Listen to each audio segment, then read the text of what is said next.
టైంని కూడా దృష్టిలో పెట్టుకోవాలండి. మనకు 10 క్వశ్చన్లు ఉంటాయి, 1 అవర్లో పూర్తి చేయాలి. క్వశ్చన్కి ఆల్రెడీ 20 మినిట్స్ అంటే టైం పాటించాలి. కాబట్టి అనుబంధ ప్రశ్నలు కూడా 2 ఇస్తాను. రాజుగారు.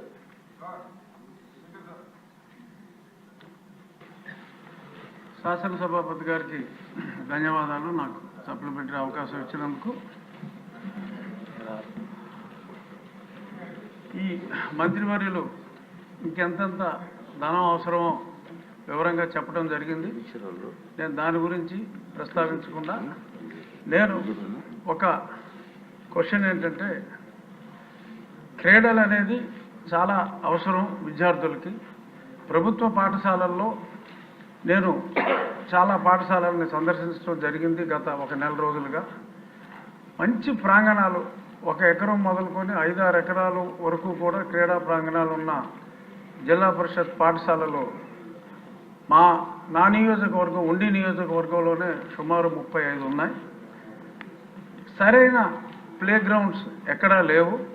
సో కాబట్టి ఆ ప్లే గ్రౌండ్స్ క్రియేట్ చేసి పిల్లల్లో ఒక క్రీడా స్ఫూర్తి, అంతసేపు పరీక్షలు, మార్కులు రాకపోతే ఆత్మహత్యలు ఇటువంటివి కాకుండా ప్రతిరోజు ఫిజికల్ డైరెక్టర్స్ ఉన్నారు, వాళ్ళకి పని లేదు.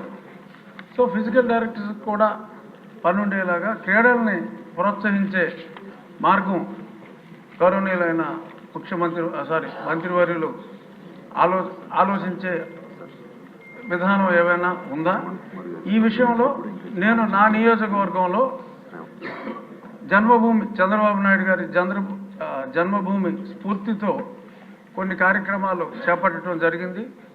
ప్రజలే ఆ ప్రాంగణాన్ని మంచి పర్యావరణం ప్రేమికులందరూ చక్కని మొక్కలు కాదు చెట్లే తీసుకొచ్చి కడియం నుంచి నాటి అన్ని కోర్ట్స్, ఆడపిల్లలకి ఖోఖో కానీ, టెన్నికాయిట్ కానీ, మగవాళ్ళకి వాలీబాల్, షటిల్, ఇటువంటి ప్రాంగణాలని ప్రజలే క్రియేట్ చేసుకుంటున్నారు. అంటే ఇంకా చాలా వేల కోట్లు కావాలన్నారు కాబట్టి అన్ని వేల కోట్లు అవసరం ఉండదు. ఆ మధ్య పవన్ కళ్యాణ్ గారు ఆయనతో టీ తాగితే కూడా ఒక ఫండ్ రైజింగ్ పెట్టారు. అలాగే లోకేష్ గారితో అరకు కాఫీ తాగడానికి కూడా చాలామంది ముందుకు వస్తారు. సో ఆయన అలాంటి కార్యక్రమం ఏదైనా పెట్టే ఉద్దేశం ఉందా అని క్వశ్చన్ రూపంలో అడుగుతూ, ఆయన స్ఫూర్తితో చాలామంది ఈ స్కూల్స్లో ఈ క్రీడల డెవలప్మెంట్కి అంత తొందరగా బెల్కొట్టేవచ్చు సార్. అని అంత సమయం తీసుకోవాలి. లేదు, అనుబంధం జస్ట్ అయిపోవచ్చు సార్.